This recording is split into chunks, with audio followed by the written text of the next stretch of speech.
ഏവർക്കും ടീച്ചർ അക്കാദമിയുടെ പുതിയൊരു വീഡിയോയിലേക്ക് സ്വാഗതം. ഈ വീഡിയോയിൽ നമ്മൾ ഡിസ്കസ് ചെയ്യുന്നത് കേട്ടറ്റ് പരീക്ഷയുമായിട്ട് ബന്ധപ്പെട്ട കാര്യങ്ങളാണ്. കേട്ടറ്റ് പരീക്ഷയുമായിട്ട് ബന്ധപ്പെട്ട് എങ്ങനെയാണ് മീഡിയം സെലക്ട് ചെയ്യേണ്ടത്, എങ്ങനെയാണ് ഹോൾ ടിക്കറ്റ് ഡൗൺലോഡ് ചെയ്യേണ്ടത്, അതേപോലെ നമ്മുടെ ഫൈനൽ പ്രിന്റ് ഔട്ട് മിസ്സായി കഴിഞ്ഞാൽ എങ്ങനെയാണ് ഹോൾ ടിക്കറ്റ് എടുക്കുന്നത്, ഈ കാര്യങ്ങൾ വിശദീകരിച്ചുകൊണ്ടുള്ള ഒരു വീഡിയോ ഓൾറെഡി നമ്മുടെ ചാനലിൽ അപ്ലോഡ് ചെയ്തിട്ടുണ്ട്. അതുമായിട്ട് ബന്ധപ്പെട്ട സംശയങ്ങളുള്ളവർ ആ വീഡിയോ ഒന്ന് കാണുക. ഈ വീഡിയോയിൽ നമ്മൾ ചർച്ച ചെയ്യുന്നത് കേട്ടറ്റുമായിട്ട് ബന്ധപ്പെട്ട ബേസിക് ആയിട്ടുള്ള കാര്യങ്ങളാണ്. പരീക്ഷ എങ്ങനെയാണ്, പരീക്ഷ എഴുതുമ്പോൾ എന്തൊക്കെയാണ് ശ്രദ്ധിക്കേണ്ടത്, പരീക്ഷയിൽ എത്ര മാർക്ക് നേടി കഴിഞ്ഞാൽ നമുക്ക് കേട്ടറ്റ് കരസ്ഥമാക്കാൻ കഴിയും. 4 തരത്തിലാണ് കേട്ടറ്റ് ഉള്ളത്. അത് ആർക്കൊക്കെയാണ് എഴുതാൻ സാധിക്കുക, കേട്ടറ്റ് നേടിക്കഴിഞ്ഞാൽ നമ്മൾ എന്തൊക്കെയാണ് ചെയ്യേണ്ടത് തുടങ്ങിയ കാര്യങ്ങളാണ്. കേട്ടറ്റുമായും DLEDുമായി ബന്ധപ്പെട്ട എല്ലാ വാർത്തകളും കൃത്യമായി നിങ്ങളിലേക്ക് എത്തുവാൻ വേണ്ടി ഈ ചാനൽ ഒന്ന് സബ്സ്ക്രൈബ് ചെയ്ത് വെക്കുക. ആദ്യം തന്നെ നമുക്ക് കേട്ടറ്റ് എന്താണ് എന്നുള്ളത് പരിശോധിക്കാം. കേരളത്തിലെ LP, UP, ഹൈസ്കൂൾ ക്ലാസ്സിലേക്കുള്ള അധ്യാപകരുടെ ഗുണനിലവാരം വിലയിരുത്താൻ വേണ്ടി നടക്കുന്ന ഒരു പരീക്ഷയാണ് കേട്ടറ്റ് അഥവാ കേരള ടീച്ചർ എലിജിബിലിറ്റി ടെസ്റ്റ്. വിദ്യാഭ്യാസത്തിന്റെ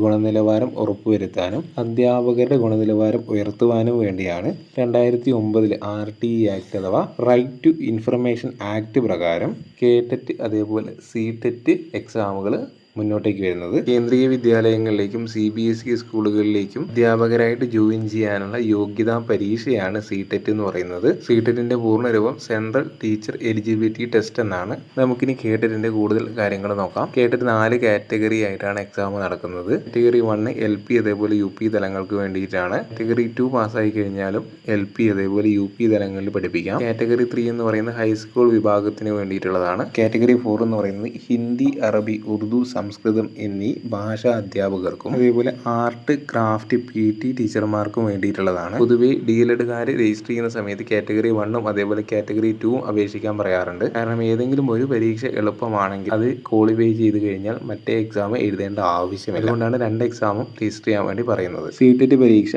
പ്രിലിമിനറി സ്റ്റേജ് പാസ്സായവരെ കേട്ടറ്റ് കാറ്റഗറി 1ൽ നിന്നും, CTET പരീക്ഷ എലമെന്ററി സ്റ്റേജ് പാസ്സായവരെ കാറ്റഗറി 2വിൽ നിന്നും ഒഴിവാക്കിയിട്ടുണ്ട്. 2010 മുതലാണ് കേരളത്തിലെ പൊതുവിദ്യാഭ്യാസ മേഖലയിൽ എയ്ഡഡ് അതേപോലെ ഗവൺമെന്റ് സ്കൂളുകളിൽ കയറുന്നവർക്ക് കേട്ടറ്റ് അല്ലെങ്കിൽ CTET യോഗ്യത നിർബന്ധമാക്കിയത്. അതിനു മുന്നേ സർവീസിൽ കയറിയവർക്ക് CTETോ അല്ലെങ്കിൽ കേട്ടറ്റോ ആവശ്യമല്ലായിരുന്നു. പക്ഷേ ഇപ്പോൾ തൊട്ടടുത്ത് കഴിഞ്ഞ കുറച്ച് ദിവസങ്ങൾക്ക് മുമ്പ് സുപ്രീം കോടതിയുടെ ഉത്തരവ് വന്നിട്ടുണ്ടായിരുന്നു. ഉത്തരവിനകത്ത് പറയുന്നത് എല്ലാ അധ്യാപകരും നിർബന്ധമായും കേട്ടറ്റ് യോഗ്യതയുള്ളവരായിരിക്കണം. അങ്ങനെ യോഗ്യത നേടാത്തവർക്ക് 2 വർഷം അവസരം നൽകുകയും ആ സമയ പരിധിക്കുള്ളിൽ കേട്ടറ്റ് പരീക്ഷ പാസ്സായില്ലെങ്കിൽ അവരെ പിരിച്ചുവിടാനുമാണ് പറയുന്നത്. 5 വർഷമോ അതിൽ കുറവോ സർവീസ് ഉള്ളവർക്ക് കേട്ടറ്റ് നിർബന്ധമായിട്ടും വേണമെന്ന് പറയുന്നില്ല. പക്ഷേ എന്നിരുന്നാലും അവർക്ക് സ്ഥാനക്കയറ്റം ലഭിക്കണമെങ്കിൽ കേട്ടറ്റ് നിർബന്ധമാണ്. അതുമായിട്ട് പറയുന്ന സമയത്ത് ഒരുപാട് ഡീറ്റെയിൽ ആയിട്ടുള്ള കാര്യങ്ങൾ പറയേണ്ടി വരും. അതുകൊണ്ട് നമുക്ക് വേണമെങ്കിൽ അതുമായിട്ട് ബന്ധപ്പെട്ട് മറ്റൊരു വീഡിയോ ചെയ്യാം. അതിന്റെ കേസിൽ CTET പരീക്ഷയോ അല്ലെങ്കിൽ കേട്ടറ്റ് പരീക്ഷയോ ഏതെങ്കിലും ഒന്ന് പാസ്സായാൽ മതിയാകും. CTET പരീക്ഷ ഇംഗ്ലീഷ് അതേപോലെ ഹിന്ദി ഭാഷകളിൽ മാത്രമേ എഴുതാൻ സാധിക്കുള്ളൂ. CTET പരീക്ഷ എന്ന സമയത്ത് ചോദ്യങ്ങളൊക്കെ മലയാളത്തിലായിരിക്കും എന്നുള്ളത് ഒരു മേന്മയാണ്. 2010 മുതലാണ് LPSC അതേപോലെ UPSC പരീക്ഷ എഴുതാൻ കേട്ടറ്റ് യോഗ്യത ഉണ്ടാവണം എന്നുള്ള നിബന്ധന വരുന്നത്. നിബന്ധന വരുന്നതിന് മുമ്പ് ജോയിൻ ചെയ്തവർക്കാണ് ഈ സുപ്രീം കോടതി ഉത്തരവ് പ്രകാരം ബുദ്ധിമുട്ടുകൾ നേരിടാൻ പോകുന്നത്. നമുക്ക് കേട്ടറ്റുമായിട്ട് ബന്ധപ്പെട്ട് ഡീറ്റെയിൽ ആയിട്ട് കാര്യങ്ങൾ ചർച്ച ചെയ്യാം. കേട്ടറ്റിന്റെ പൂർണ്ണരൂപം കേരള ടീച്ചർ എലിജിബിലിറ്റി ടെസ്റ്റ് എന്നാണെന്ന് നമ്മൾ ഓൾറെഡി പറഞ്ഞു. നിലവിലെ കേരളത്തിലെ കേട്ടറ്റ് പരീക്ഷയുടെ നടത്തിപ്പ് ചുമതല പരീക്ഷാ ഭവനാണ്. 500 രൂപയാണ് ഓരോ കാറ്റഗറിക്കും ഫീസായിട്ട് ഈടാക്കുന്നത്. അതായത് കാറ്റഗറി 1ന് 500 രൂപ, കാറ്റഗറി 2ന് 500 രൂപ, കാറ്റഗറി 3ക്ക് 500 രൂപ, കാറ്റഗറി 4ന് 500 രൂപ എന്നുള്ള രീതിയിലാണ് ഫീസ് ഈടാക്കുന്നത്. അതിനകത്ത് SC ST കാറ്റഗറിക്കും ഭിന്നശേഷി വിഭാഗങ്ങൾക്കും 250 രൂപയാണ് ഫീസ്. BEd അതേപോലെ DLED 3rd സെമസ്റ്റർ അല്ലെങ്കിൽ 4th സെമസ്റ്റർ പഠിക്കുന്നവർക്കും DLED BEd പാസ് ഔട്ട് ആയവർക്കും കേട്ടറ്റ് പരീക്ഷയ്ക്ക് അപേക്ഷ നൽകാം. സ്ക്രീനിൽ കാണാൻ കഴിയുന്നത് ഓരോ കാറ്റഗറിയിലേക്കും അപേക്ഷിക്കാൻ വേണ്ട നിശ്ചിത യോഗ്യത എന്തൊക്കെയാണെന്നുള്ളതാണ്. കാറ്റഗറി 1, കാറ്റഗറി 2, കാറ്റഗറി 3, കാറ്റഗറി 4 എന്നിങ്ങനെ സെപ്പറേറ്റ് ആയിട്ട് എല്ലാ കാറ്റഗറിയുടെയും ഡീറ്റെയിൽസ് കൊടുത്തിട്ടുണ്ട്. എല്ലാവരും ഒന്ന് വായിച്ചു നോക്കുക. നിലവിൽ കേട്ടറ്റ് പരീക്ഷ നടക്കുന്നത് ഈ മാസം 18, 19 തീയതികളിലാണ്. അതിന്റെ ഡീറ്റെയിൽസ് കൃത്യമായിട്ട് സ്ക്രീനിൽ കൊടുത്തിട്ടുണ്ട്. നിങ്ങളുടെ പരീക്ഷ എപ്പോഴാണ് എന്നുള്ളത് കൃത്യമായിട്ട് മനസ്സിലാക്കി വെക്കുക. കേട്ടറ്റ് കാറ്റഗറി 1ഉം കാറ്റഗറി 2ഉം 18-ാം തീയതിയും കാറ്റഗറി 3യും കാറ്റഗറി 4ഉം 19-ാം തീയതിയുമാണ്. കാറ്റഗറി 1ഉം കാറ്റഗറി 3യും നടക്കുന്നത് രാവിലെ 10 മണിക്കും കാറ്റഗറി 2ഉം കാറ്റഗറി 4ഉം നടക്കുന്നത് ഉച്ചയ്ക്ക് 2 മണിക്കുമാണ്. നിങ്ങളുടെ പരീക്ഷ എത്ര മണിക്കാണ് എന്നുള്ളത് കൃത്യമായിട്ട് നിങ്ങൾ ഹോൾ ടിക്കറ്റിനകത്ത് നൽകിയിട്ടുണ്ടാവും. അതുപോലെയുള്ളൊരു ഹോൾ ടിക്കറ്റ് ആയിരിക്കും നിങ്ങൾക്ക് ലഭിച്ചിട്ടുണ്ടാവുക. അതിന് ഏറ്റവും താഴെ ഭാഗത്തായിട്ട് ഡേറ്റും അതേപോലെ ടൈമും നൽകിയിട്ടുണ്ട്. എക്സാം സെന്ററിന്റെ പേര് വെന്യൂ ഓഫ് എക്സാമിനേഷൻ എന്നുള്ള പേരിൽ വല സൈഡിൽ താഴെയായിട്ട് കൊടുത്തിട്ടുണ്ട്. എല്ലാവരും ഒന്ന് ചെക്ക് ചെയ്യുക. പിന്നെ അതേപോലെ നിങ്ങളുടെ റോൾ നമ്പർ ഏറ്റവും മുകളിൽ വല സൈഡിലായിട്ട് കൊടുത്തിട്ടുണ്ട്. നിങ്ങൾ അപേക്ഷ നൽകുന്ന സമയത്ത് ഏത് ID പ്രൂഫിന്റെ നമ്പറാണോ കൊടുത്തത് അത് നിങ്ങൾക്ക് താഴെ ഭാഗത്തായിട്ട് കാണാൻ കഴിയും. കേട്ടിട്ട് പരീക്ഷ എഴുതുമ്പോൾ നമ്മൾ എന്തൊക്കെ കാര്യങ്ങളാണ് ശ്രദ്ധിക്കേണ്ടത് എന്നാണ് അടുത്തായിട്ട് പറയാൻ പോകുന്നത്. കേട്ടിട്ട് പരീക്ഷയുടെ ഹോൾ ടിക്കറ്റ് നിലവിൽ വെബ്സൈറ്റിൽ അവൈലബിൾ ആണ്. വെബ്സൈറ്റിൽ കയറി ഹോൾ ടിക്കറ്റ് ഡൗൺലോഡ് ചെയ്യുക. അത് പ്രിന്റ് ഔട്ട് എടുത്ത് നിർബന്ധമായും കയ്യിൽ സൂക്ഷിക്കുക. ഹോൾ ടിക്കറ്റ് ഇല്ലാതെ പരീക്ഷ എഴുതാൻ സാധിക്കുന്നതല്ല. നമ്മൾ പരീക്ഷ രജിസ്റ്റർ ചെയ്യുന്ന സമയത്ത് ഏതെങ്കിലും ഒരു ID പ്രൂഫിന്റെ നമ്പർ നമ്മൾ കൊടുത്തിട്ടുണ്ടായിരുന്നു. ആ ID പ്രൂഫിന്റെ ഒറിജിനലുമായിട്ട് വേണം നമ്മൾ എക്സാമിന് പോകാൻ വേണ്ടിയിട്ട്. ഉദാഹരണം നമ്മൾ ആധാർ കാർഡ് നമ്പറാണ് നമ്മൾ കൊടുത്തതെങ്കിൽ ആധാർ കാർഡിന്റെ ഒറിജിനൽ നമ്മുടെ കയ്യിൽ വേണം. വോട്ടർ ID ആണ് കൊടുത്തതെങ്കിൽ വോട്ടർ ID ഒറിജിനൽ നമ്മുടെ കയ്യിൽ വേണം. ഡ്രൈവിംഗ് ലൈസൻസ് ആണ് കൊടുത്തതെങ്കിൽ ഡ്രൈവിംഗ് ലൈസൻസ് ഒറിജിനൽ നമ്മുടെ കയ്യിൽ വേണം. എന്തെങ്കിലും മാത്രമേ നമുക്ക് എക്സാം എഴുതാൻ കഴിയുള്ളൂ. കൃത്യമായിട്ട് ഹാജരാക്കാൻ വേണ്ടിയിട്ടാണ് നമ്മൾ രജിസ്റ്റർ ചെയ്യുന്ന സമയത്ത് തന്നെ അതിന്റെ നമ്പർ ചോദിക്കുന്നത്. ഇതിനകത്ത് സിഗ്നേച്ചർ ഓഫ് കാൻഡിഡേറ്റ് ഉണ്ട്. അത് കൃത്യമായിട്ട് നിങ്ങൾ ഒപ്പുവെക്കണം. അത് നിങ്ങൾ എക്സാം ഹോളിൽ കയറിയതിനു ശേഷം ചെയ്താലും മതിയാകും. പരീക്ഷ തുടങ്ങുന്നതിന് 45 മിനിറ്റ് മുമ്പെങ്കിലും പരീക്ഷ സെന്ററിൽ ഹാജരായിട്ടുണ്ടാവണം. 10 മണിക്കാണ് പരീക്ഷ തുടങ്ങുന്നതെങ്കിൽ 9:15 നിങ്ങൾ എക്സാം ഹാളിൽ എത്താൻ വേണ്ടി ശ്രമിക്കുക. അത് നിങ്ങൾ ടെൻഷൻ കുറയ്ക്കാൻ സഹായിക്കും. ലേറ്റ് ആയി കഴിഞ്ഞാൽ അനുസരിച്ചിട്ട് ടെൻഷൻ വരും. ചിലപ്പോൾ നമ്മുടെ ഉത്തരങ്ങളൊക്കെ തെറ്റിപ്പോകാനുള്ള സാധ്യതയുണ്ട്. ചില സമയത്ത് രജിസ്റ്റർ നമ്പർക്ക് തെറ്റിപ്പോകാൻ സാധ്യത. രജിസ്റ്റർ നമ്പർക്ക് തെറ്റിപ്പോയി കഴിഞ്ഞാൽ ഭയങ്കര ബുദ്ധിമുട്ടായിരിക്കും. അതേപോലെ എക്സാം തുടങ്ങി 30 മിനിറ്റ് കഴിഞ്ഞതിന് ശേഷം വരുന്ന ഒരു ഉദ്യോഗാർത്ഥികളെയും പരീക്ഷ എഴുതാൻ അനുവദിക്കില്ല. അതേപോലെ പരീക്ഷ അവസാനിക്കുന്നത് വരെ ഹോൾ വിട്ട് നിങ്ങളെ പുറത്തു പോകാനും അനുവദിക്കുന്നതല്ല. അതായത് നിങ്ങൾക്ക് 2 മണിക്കാണ് എക്സാം എങ്കിൽ 2:30 വരുന്ന ഒരാളെ ഒരു കാരണവശാലും എക്സാം ഹാളിലേക്ക് കയറ്റുന്നതല്ല. 1 മണിക്ക് തുടങ്ങുന്ന എക്സാം 4:30 കഴിയുന്നത്. 4:30 കഴിയാതെ നിങ്ങളെ എക്സാം ഹാളിൽ നിന്ന് പുറത്തേക്ക് വിടുന്നതുമല്ല. എക്സാം എഴുതാൻ ബ്ലൂ അല്ലെങ്കിൽ ബ്ലാക്ക് ഇങ്ക് പേന ഉപയോഗിക്കുക. അതിൽ ശ്രദ്ധിക്കേണ്ടത് ബോൾ പോയിന്റ് പേന തന്നെ ഉപയോഗിക്കണം. PSC എഴുതുന്നവർക്ക് കൃത്യമായിട്ട് മനസ്സിലായിട്ടുണ്ടാവും. കാരണം എന്ന് പറയുന്നത് മെഷീൻ വാല്യുവേഷൻ ആണ്. മഷി പടർന്നു കഴിഞ്ഞാൽ മെഷീൻ വാല്യുവേഷനകത്ത് എറർ വരും. നിങ്ങളുടെ മാർക്ക് നഷ്ടപ്പെടാൻ സാധ്യതയുണ്ട്. അതുകൊണ്ടാണ് ബോൾ പോയിന്റ് പേന തന്നെ ഉപയോഗിക്കണം എന്ന് പറയുന്നത്. നിങ്ങൾക്ക് ലഭിക്കുന്ന ചോദ്യ പേപ്പർ രേഖപ്പെടുത്തിയിരിക്കുന്ന കോഡ്, നിങ്ങളുടെ ഡെസ്കിന് മുകളിൽ രേഖപ്പെടുത്തിയിരിക്കുന്ന കോഡ്, നിങ്ങൾക്ക് ലഭിച്ചിരിക്കുന്ന ആൻസർ പേപ്പറിനകത്ത് രേഖപ്പെടുത്തിയിരിക്കുന്ന കോഡ് എന്നിവ ഒരേപോലെയാണോ എന്നുള്ളത് ചെക്ക് ചെയ്യുക. ഉദാഹരണത്തിന് നിങ്ങൾക്ക് ലഭിച്ചിരിക്കുന്ന ചോദ്യ പേപ്പറിന്റെ കോഡ് A ആണെങ്കിൽ നിങ്ങൾ ഇരിക്കുന്ന ആ ഒരു ഡെസ്കിന്റെ മുകളിലും A എന്നുള്ള കോഡ് ഒട്ടിച്ചിട്ടുണ്ടാവണം. നിങ്ങളുടെ ഉത്തര പേപ്പറിനകത്തും A എന്നുള്ള കോഡ് തന്നെ ആയിരിക്കണം ഉണ്ടാവേണ്ടത്. അത് കൃത്യമായി ഉറപ്പുവരുത്തിയ ശേഷം മാത്രമേ പരീക്ഷ എഴുതാൻ തുടങ്ങാവുള്ളൂ. നിങ്ങൾക്ക് ലഭിക്കുന്ന ഉത്തരക്കടലാസ് കൃത്യമായിട്ട് പൂരിപ്പിക്കുക. അതിനകത്ത് നിങ്ങളുടെ രജിസ്റ്റർ നമ്പർ, അതേപോലെ എക്സാമിന്റെ കോഡ് തുടങ്ങിയവയുണ്ടാവും. അത് കൃത്യമായിട്ട് ബബിൾ ചെയ്യുക. അതിൻ്റെ ഒരു മോഡൽ ഞാൻ നിങ്ങൾക്ക് അടുത്തായിട്ട് കാണിച്ചു തരുന്നുണ്ട്. അത് കൃത്യമായിട്ടൊന്ന് പരിശോധിക്കുക. തെറ്റാതെ വേണം പൂരിപ്പിക്കാൻ. തെറ്റിക്കഴിഞ്ഞാൽ എക്സാം ബുക്ക്ലെറ്റ് മാറ്റി തരില്ല. പരീക്ഷയിലാകെ 150 ചോദ്യങ്ങളാണ് ഉണ്ടാവുക. അതുകൊണ്ട് തന്നെ നിങ്ങളുടെ ആൻസർ ബുക്ക്ലെറ്റിനകത്ത് കൃത്യമായിട്ട് 150 വരെയുള്ള നമ്പർ മാർക്ക് ചെയ്തിട്ടുണ്ടോ എന്ന് ശ്രദ്ധിക്കുക. ചോദ്യ പേപ്പറിനകത്തുള്ള 150 ചോദ്യങ്ങളും നിങ്ങൾക്ക് അറ്റൻഡ് ചെയ്യാം. കേട്ടിട്ട് പരീക്ഷയുടെ പ്രധാന പ്രത്യേകത എന്ന് പറയുന്നത് നെഗറ്റീവ് മാർക്കില്ല. അതുകൊണ്ട് തന്നെ പരമാവധി ചോദ്യങ്ങൾ നിങ്ങൾക്ക് അറ്റൻഡ് ചെയ്യാം. മാക്സിമം 150 തന്നെ അറ്റൻഡ് ചെയ്യാൻ വേണ്ടി നോക്കുക. അഥവാ നിങ്ങൾക്ക് ഉത്തരം അറിയില്ല എങ്കിൽ ആ ഒരു ചോദ്യം വെച്ചിരിക്കരുത്. തൊട്ടടുത്തായിട്ടുള്ള ചോദ്യങ്ങൾ ചെയ്തു പോവുക.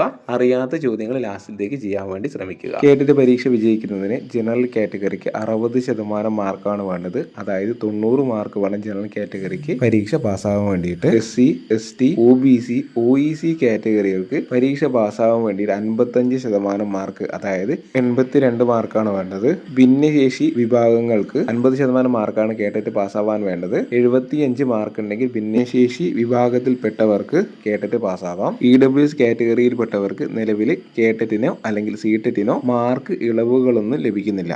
ആൻസർ ബുക്ക്ലെറ്റിന്റെ അടിയിലായിട്ട് ഒരു കാൻഡിഡേറ്റ്സ് കോപ്പി എന്ന് പറഞ്ഞിട്ടൊരു പേജ് ഉണ്ടാവും. അത് നമുക്ക് എക്സാം എഴുതി കഴിഞ്ഞാൽ കൊണ്ടുവരാൻ കഴിയും. റിസൾട്ട് വരുന്ന സമയത്ത് ഉത്തരത്തിൽ എന്തെങ്കിലും സംശയങ്ങൾ ഉണ്ടെങ്കിൽ അത് പരിഹരിക്കാൻ ഈ കാൻഡിഡേറ്റ് കോപ്പി സഹായിക്കും. കാൻഡിഡേറ്റ് കോപ്പി എന്ന് പറയുന്നത് നമ്മുടെ എഴുതിയ ആൻസർ ഷീറ്റിന്റെ കാർബൺ കോപ്പിയാണ്. കേട്ടിട്ട് പരീക്ഷ കഴിഞ്ഞ് റിസൾട്ട് വരുന്നത് വരെ ആ കോപ്പി കളയാതെ സൂക്ഷിക്കുക.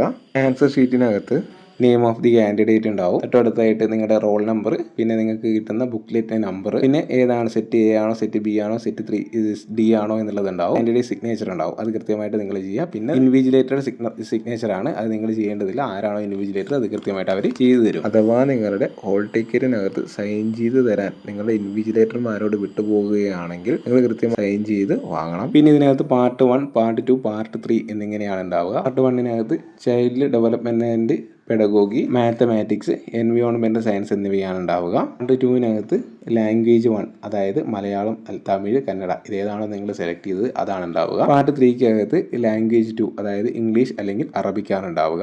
ഈ പറഞ്ഞിരിക്കുന്ന പാർട്ട് 1 പാർട്ട് 2 പാർട്ട് 3 ഉള്ള എല്ലാ ചോദ്യങ്ങളും നിങ്ങൾക്ക് അറ്റൻഡ് ചെയ്യാം. കാരണം നെഗറ്റീവ് മാർക്കില്ല, നമ്മൾ ഓൾറെഡി പറഞ്ഞു. ആൻസർ ഷീറ്റിനകത്ത് എന്ത് കാര്യവും രേഖപ്പെടുത്തുന്ന സമയത്ത് കൃത്യമായിട്ട് ശ്രദ്ധിക്കുക. എന്തെങ്കിലും തെറ്റ് വന്നു കഴിഞ്ഞാൽ ആൻസർ ഷീറ്റ് മാറ്റിത്തരില്ല, പിന്നീട് തിരുത്തലുകളും അനുവദിക്കുന്നതല്ല. അതുകൊണ്ട് കൃത്യമായിട്ട് വളരെ ശ്രദ്ധയോടുകൂടെ നിങ്ങളുടെ ഉത്തരങ്ങൾ അല്ലെങ്കിൽ രജിസ്റ്റർ നമ്പർ, ബുക്ക്ലെറ്റ് നമ്പർ എന്നിവ കൃത്യമായിട്ട് പൂരിപ്പിക്കുക. എന്തെങ്കിലും സംശയങ്ങളുണ്ടെങ്കിൽ നിങ്ങളുടെ ഇൻവിജിലേറ്റർമാരോട് ചോദിച്ചതിന് ശേഷം മാത്രമേ പൂരിപ്പിക്കാൻ പാടുള്ളൂ. ഇതിനെയാണ് പരീക്ഷയുമായിട്ട് ബന്ധപ്പെട്ട ബേസിക് ആയിട്ടുള്ള കാര്യങ്ങൾ. കൃത്യമായിട്ട് നിങ്ങൾ പരീക്ഷ എഴുതുക. പരീക്ഷ എഴുതിയതിനു ശേഷം നിങ്ങളുടെ ഹോൾ ടിക്കറ്റ് യാതൊരുവിധ കാരണവശാലും കളയരുത്. കേട്ടിട്ട് പാസ്സാവുകയാണെങ്കിൽ ആ ഹോൾ ടിക്കറ്റ് നിർബന്ധമായി നിങ്ങളുടെ വെരിഫിക്കേഷന് ആവശ്യമായിട്ട് വരും. ഇനി നമുക്ക് എന്താണ് കേട്ടിട്ട് വെരിഫിക്കേഷൻ എന്നുള്ളത് നോക്കാം.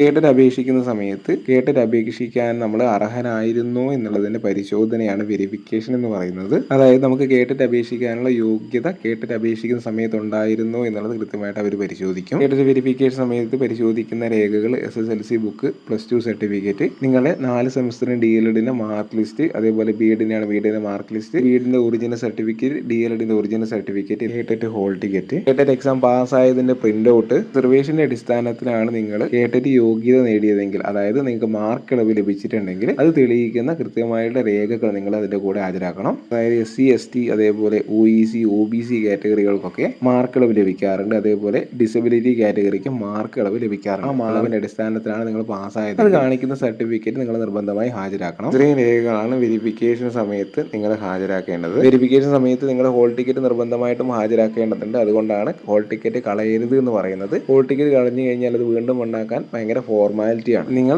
3rd സെമസ്റ്റർ അല്ലെങ്കിൽ 4th സെമസ്റ്റർ DLED അല്ലെങ്കിൽ BEd പഠിക്കുന്ന സ്റ്റുഡന്റ് ആണെങ്കിൽ നിങ്ങൾ കോഴ്സ് പഠിച്ച് പൂർത്തിയാക്കി കേട്ടിട്ട് സർട്ടിഫിക്കറ്റുകൾ ലഭിച്ചതിന് ശേഷം വെരിഫിക്കേഷന് ഹാജരായാൽ മതിയാകും. വെരിഫിക്കേഷൻ നടക്കുന്ന ഡേറ്റ് ജില്ലാ വിദ്യാഭ്യാസ ഓഫീസർ റിസൾട്ട് വന്നതിന് ശേഷം പ്രഖ്യാപിക്കുകയാണ് ചെയ്യുന്നത്. അത് കൃത്യമായിട്ട് പത്രങ്ങളിൽ വരാറുണ്ട്. അതേപോലെ നിങ്ങൾ ഏത് വിദ്യാഭ്യാസ ജില്ലയിലാണോ എക്സാം എഴുതിയത് ആ വിദ്യാഭ്യാസ ജില്ലയുടെ ഓഫീസിലേക്ക് നിങ്ങൾ വിളിച്ച് ചോദിച്ചു കഴിഞ്ഞാലും കൃത്യമായ ഡേറ്റ് അവർ പറഞ്ഞു തരുന്നതാണ്. അഥവാ നിങ്ങൾക്ക് വെരിഫിക്കേഷൻ സമയത്ത് ഹാജരാകാൻ സാധിച്ചില്ല എങ്കിൽ നിങ്ങൾ കൃത്യമായിട്ട് കാരണം കാണിക്കേണ്ടതുണ്ട്. കാരണം കൃത്യമായി ബോധിപ്പിച്ചതിന് ശേഷം മാത്രമേ നിങ്ങൾക്ക് വീണ്ടും കേട്ടിട്ട് വെരിഫിക്കേഷൻ നടത്താൻ വേണ്ടി സാധിക്കുകയുള്ളൂ. കേട്ടിട്ട് കാറ്റഗറി 1, കാറ്റഗറി 2, കാറ്റഗറി 3, കാറ്റഗറി 4 എന്നിവയ്ക്ക് സെപ്പറേറ്റ് സർട്ടിഫിക്കറ്റ് ആണ്. നിങ്ങൾ കാറ്റഗറി 1ഉം കാറ്റഗറി 2ഉം നേടിയിട്ടുണ്ടെങ്കിൽ രണ്ടും സെപ്പറേറ്റ് ആയിട്ട് വെരിഫിക്കേഷൻ നടക്കും. അതേപോലെ സെപ്പറേറ്റ് ആയിട്ട് നിങ്ങൾക്ക് കേട്ടിട്ട് സർട്ടിഫിക്കറ്റും ലഭിക്കും. കേട്ടിട്ട് വെരിഫിക്കേഷൻ കഴിഞ്ഞ് 3 മുതൽ 6 മാസത്തിന് ഒറിജിനൽ സർട്ടിഫിക്കറ്റുകൾ നിങ്ങൾ ഏത് വിദ്യാഭ്യാസ ജില്ലയിലാണോ എഴുതിയത് ആ ജില്ലാ വിദ്യാഭ്യാസ ഓഫീസുകളിലേക്ക് എത്തും. അതും കൃത്യമായിട്ട് പത്രങ്ങളിലൂടെ അറിയിക്കും. അത് കൃത്യമായിട്ട് നിങ്ങൾ നേരിട്ട് പോയിട്ട്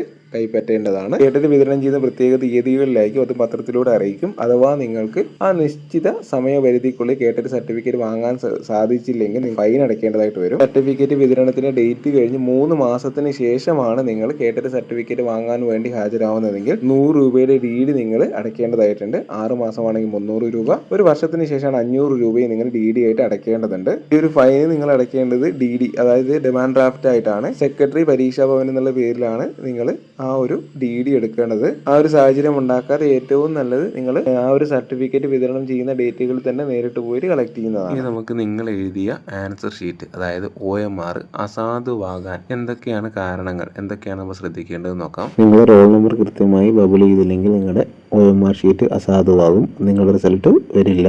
ചോദ്യ ബുക്ക്ലെറ്റിനകത്തുള്ള ആൽഫ കോഡ് നിങ്ങൾ കൃത്യമായിട്ട് ആൻസർ ഷീറ്റിനകത്ത് മാർക്ക് ചെയ്തിട്ടില്ലെങ്കിൽ, അതിന് കൃത്യമായിട്ട് സ്ഥലമുണ്ട് അവിടെ മാർക്ക് ചെയ്തിട്ടില്ലെങ്കിലും നിങ്ങളുടെ റിസൾട്ട് പബ്ലിഷ് ചെയ്യില്ല, നിങ്ങളുടെ കേട്ടിട്ട് അസാധുവാകും. ഇത് കേട്ടിട്ട് OMR ഷീറ്റിന്റെ ഒരു മോഡലാണ്. ഈ ഒരു മോഡൽ തന്നെയായിരിക്കും നിങ്ങൾക്ക് കേട്ടറ്റ് എക്സാമിന്റെ ആൻസർ ഷീറ്റും ഉണ്ടാവുക. അതിനകത്ത് കൃത്യമായിട്ട് നെയിം ഓഫ് ദി കാൻഡിഡേറ്റ്, നിങ്ങളുടെ പേര് എഴുതുക, നിങ്ങളുടെ റോൾ നമ്പർ ഹോൾ ടിക്കറ്റിനകത്ത് ഉണ്ടാകും കൃത്യമായി നോക്കി എഴുതുക. അതേപോലെ നിങ്ങൾക്ക് ലഭിച്ച ബുക്ക്ലെറ്റ് നമ്പർ കൃത്യമായിട്ട് അവിടെ എഴുതുക. സെറ്റ് A ആണോ അല്ലെങ്കിൽ B ആണോ C ആണോ D ആണോ എന്നുള്ളത് നിങ്ങളുടെ ക്വസ്റ്റ്യൻ പേപ്പർ നോക്കിയിട്ട് അവിടെ രേഖപ്പെടുത്തുക. കാൻഡിഡേറ്റ് സിഗ്നേച്ചർ അത് കൃത്യമായിട്ട് അവിടെ സൈൻ ചെയ്യുക. അതിനുശേഷം ഓരോ പാർട്ടായിട്ട് പാർട്ട് 1, പാർട്ട് 2, പാർട്ട് 3, പാർട്ട് 4 എന്നുള്ള രീതിയിൽ നിങ്ങൾക്ക് ആൻസർ പബ്ലിഷ് ചെയ്യാവുന്നതാണ്. ഇപ്പോൾ നിങ്ങൾക്ക് സ്ക്രീനിൽ കാണാവുന്നത് 2012 ഓഗസ്റ്റിൽ നടന്ന കേട്ടറ്റ് എക്സാമിന്റെ ക്വസ്റ്റ്യൻ ആണ്. അതിനകത്ത് സെറ്റ് A എന്നുള്ളത് കൃത്യമായിട്ട് കൊടുത്തിട്ടുണ്ട്. അവിടെ നിങ്ങളുടെ ആൻസർ ഷീറ്റിനകത്തും സെറ്റ് ഏതാണെങ്കിൽ നിങ്ങൾക്ക് കിട്ടിയത് ഏതാണോ ആ സെറ്റ് കൃത്യമായിട്ട് ബബിൾ ചെയ്യേണ്ടതാണ്. നിങ്ങൾക്ക് എന്ത് സംശയങ്ങളുണ്ടെങ്കിലും ഇൻവിജിലേറ്റർമാരോട് ചോദിച്ച് കൃത്യമായിട്ട് ഉറപ്പുവരുത്തിയതിന് ശേഷം മാത്രമേ ആൻസർ ഷീറ്റിനകത്തേക്ക് എഴുതാൻ പാടുള്ളൂ. അല്ലാത്ത പക്ഷം നിങ്ങളുടെ roll number, booklet number, serial number എന്നിവ തെറ്റിക്കഴിഞ്ഞാൽ നിങ്ങളുടെ കേട്ടിട്ട് പരീക്ഷ അസാധുവാകുന്നതാണ്. എല്ലാവരും പരീക്ഷ നല്ലപോലെ എഴുതുക. എല്ലാവർക്കും വിജയാശംസകൾ നേരുന്നു. എന്തെങ്കിലും സംശയങ്ങളുണ്ടെങ്കിൽ കമന്റ് ബോക്സിൽ രേഖപ്പെടുത്താവുന്നതാണ്.